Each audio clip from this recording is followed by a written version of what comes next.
नमस्कार। कभी कभी लगता है ना कि जिंदगी में शांति ढूंढना कितना मुश्किल है, खासकर तब जब चारों तरफ बस भागदौड़ और शोर ही शोर हो। क्या कभी ऐसा महसूस हुआ है कि हमारा मन किसी जंग के मैदान जैसा बन गया है, जहां हजारों अलग अलग ख्याल, चिंताएं और करने वाले कामों की लिस्ट सब एक दूसरे से लड़ रहे हैं? ऑफिस का स्ट्रेस, पढ़ाई का प्रेशर, रिश्तों की उलझनें, ऐसा लगता है सब एक साथ चिल्ला रहे हैं। और जानते हैं, ये किसी एक इंसान की कहानी नहीं है। ये तो जिंदगी की एक आम उलझन है, एक ऐसा दिमागी शोर जिससे हम सब कभी ना कभी गुजरते ही हैं। बिल्कुल एक तूफान की तरह, ख्यालों का, चिंताओं का, डेडलाइंस का। और इस तूफान की हर लहर, हर एक ख्याल हमारा ध्यान खींचता है, कहता है कि पहले मुझे देखो, मैं सबसे जरूरी हूं। और इसी खींचतान के बीच हम अक्सर खुद को कहीं खोया हुआ सा पाते हैं।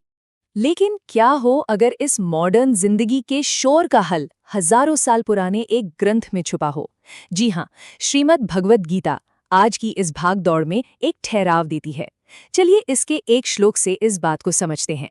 द्रुपदो द्रौपदेयाश्च सर्वशः पृथ्वीपते सौभद्रश्च महाबाहुः शंखान दद्मुः पृथक पृथक।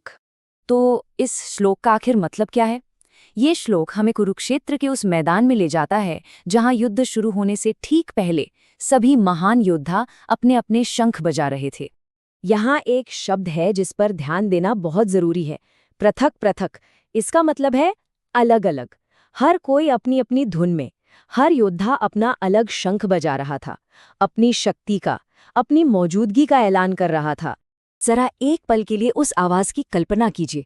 सोचिए, सैकड़ों अलग अलग शंख सब एक साथ बज रहे हैं। कैसा जबरदस्त शोर होगा वो, है ना? बस यही यही उस युद्ध के मैदान का शोर था। और कमाल की बात यह है कि कुछ ऐसा ही शोर आज हमारे मन के अंदर भी तो है। तो फिर आज की जिंदगी के लिए इस श्लोक में छिपा संदेश क्या है?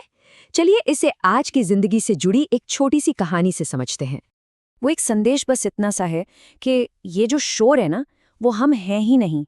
हम तो वो हैं जो इस शोर के पीछे खड़े होकर बस इसे सुन रहे हैं।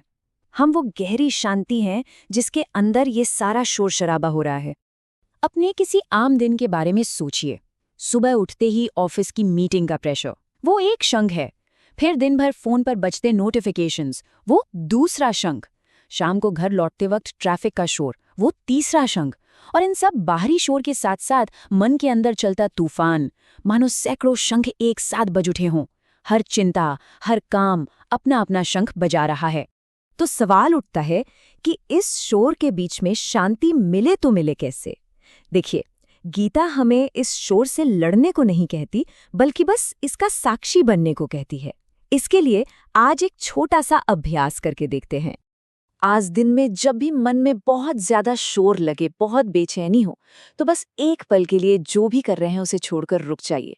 आंखें बंद कीजिए और अपने मन के अंदर के उस शोर को बस देखिए, सुनिए। उसे सही या गलत कहने की जरूरत नहीं, बस उसे देखिए। और फिर बहुत धीरे से अपना पूरा ध्यान सिर्फ एक चीज पर ले आइए, अपनी आती और जाती हुई सांस पर। तो एक बात हमेशा याद रखनी है, शांति का मतलब युद्ध के मैदान को खामोश करना नहीं है। अरे, शांति का असली मतलब तो उस भयंकर शोर के बीच अपने अंदर के उस शांत ब्योबाक्तर को, उस साक्षी को ढूंढ लेना है।